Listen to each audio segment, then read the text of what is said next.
شروع کرتا ہوں اللہ کے نام سے جو بڑا مہربان نہایت رحم کرنے والا ہے۔ علامہ ابن نعمان نے لکھا ہے کہ جب شام کے سرکردہ افراد اور ابن زیاد کے سر مختار کے پاس بھیجے گئے تو اس وقت مختار دسترخوان پر بیٹھا غذا کھا رہا تھا۔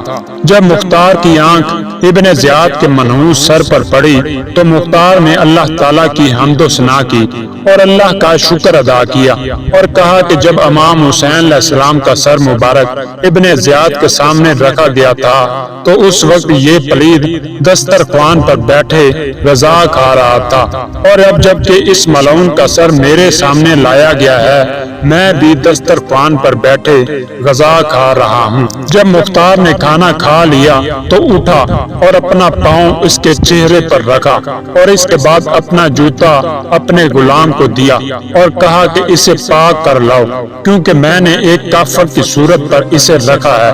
یہ بھی اللہ تعالیٰ کی عدالت کا تقاضا ہے اور وعدہ الہی کا پورا ہونا ہے۔ کیا کوئی احتمال دیتا تھا کہ اس مغرور اور سفاک انسان کو یہ ذلت اور خواری دیکھنی پڑے گی اور اس کا کٹا ہوا سر مختار کے جوتوں میں روندا جائے گا؟ جی ہاں، ظلم کا انجام یوں ہی ہوتا ہے، یعنی ظالم لوگ بہت جلد جان جائیں گے کہ کس طرح زیر اور ذلیل ہو جائیں گے۔ دوستو، ابو طفیل کنانی نے کہا ہے کہ ابن زیاد اور دوسرے سرکردہ لوگوں کے سروں کو کوفہ کی دیوار کے ساتھ لٹکایا گیا۔ ان کے اوپر سفید کپڑا ڈالا ہوا تھا۔ میں نے کپڑا ہٹایا تاکہ سروں کا تماشا کروں۔ میں نے دیکھا کہ ایک سانپ ابن زیاد کی ناک سے نکلتا اور سر کے سوراخ میں داخل ہو جاتا اور باہر نکل آتا تھا۔ میں نے خود دیکھا کہ وہ سانپ اس کے سر کے سوراخوں میں حرکت کر رہا تھا۔ ابن عماد نے لکھا ہے کہ سن 67 ہجری میں جب ابراہیم کی ابن زیاد کی فوج کے ساتھ ایک بڑی عظیم جنگ ہوئی اور اللہ تعالیٰ نے شہدائے کربلا کے خون کا انتقام ظالموں سے لیا تو مختار نے حکم دیا کہ شامیوں کے 70 کٹے ہوئے سروں کو دارالعمارہ کی اسی جگہ لٹکایا جائے کہ جہاں امام حسین علیہ السلام کا سر مبارک نصب کیا گیا تھا۔ اس کے بعد ان کٹے ہوئے سروں کو اہل بیت پیغمبر علیہ السلام کے پاس مدینہ بھیج دیا گیا۔ مدینہ کے مرد اور عورتیں ان سروں کا تماشا دیکھتے تھے اور ان پر لعنت کرتے تھے۔ تو دوستو، اس کے بعد مختار نے حکم دیا کہ ابن زیاد اور دوسرے سروں کو جیسے حسین بن نمیر اور شرجیل بن ذی کلا جو شام کی فوج کے سربراہ تھے اور ان کا کربلا کے واقعہ میں بہت زیادہ عمل دخل تھا، حجاز لے جایا جائے۔ مختار نے ایک گروہ عبد الرحمن بن ابی عمیر ثقفی اور عبد الرحمن بن شداد اور انس بن مالک اشعری یا صائب بن مالک کی رہبری میں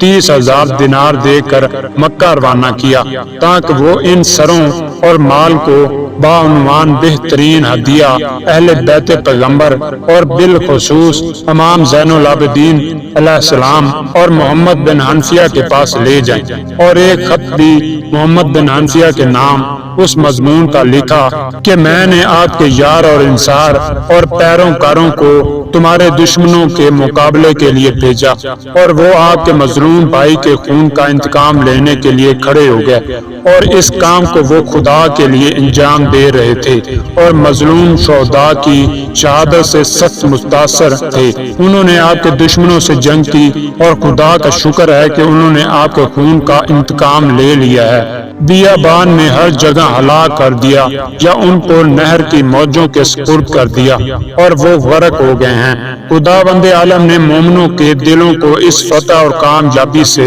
خوش کر دیا ہے۔ جب مختار کا بھیجا ہوا گروہ مکہ وارد ہوا اور محمد بن حنفیہ کی زیارت کے لیے ان کے پاس گئے، اور در حقیقت محمد بن حنفیہ کو امام سجاد علیہ السلام نے انقلاب مختار کی تمام ذمہ داری سپرد کی ہوئی تھی۔ مختار کی اس فتح اور کامیابی سے جناب محمد بن حنفیہ بہت زیادہ خوشحال ہوئے، اور جب محمد بن حنفیہ کی نگاہ ابن زیاد کے سر پر پڑی تو آپ سجدہ میں گر گئے اور مختار کو دعا دی اور یہ جملے بیان فرمائے: خداوند عالم مختار کو جزائے خیر عنایت فرمائے اس نے ہمارا انتقام لے لیا ہے اور اس کا تمام اولاد عبد المطلب پر حق ضروری اور واجب ہو گیا ہے۔ اس کے بعد آپ نے ابراہیم اشتق کو، جو در حقیقت ابن زیاد کا قاتل وہی تھا اور مختار کی فوج کا فاتحہ بھی وہی تھا، یوں دعا دی: خدایا ابراہیم کی حفاظت فرما اور اسے جس کو تو دوست رکھتا ہے اور تیرا امور و رضا ہے اس کی توفیق عنایت فرما اور اسے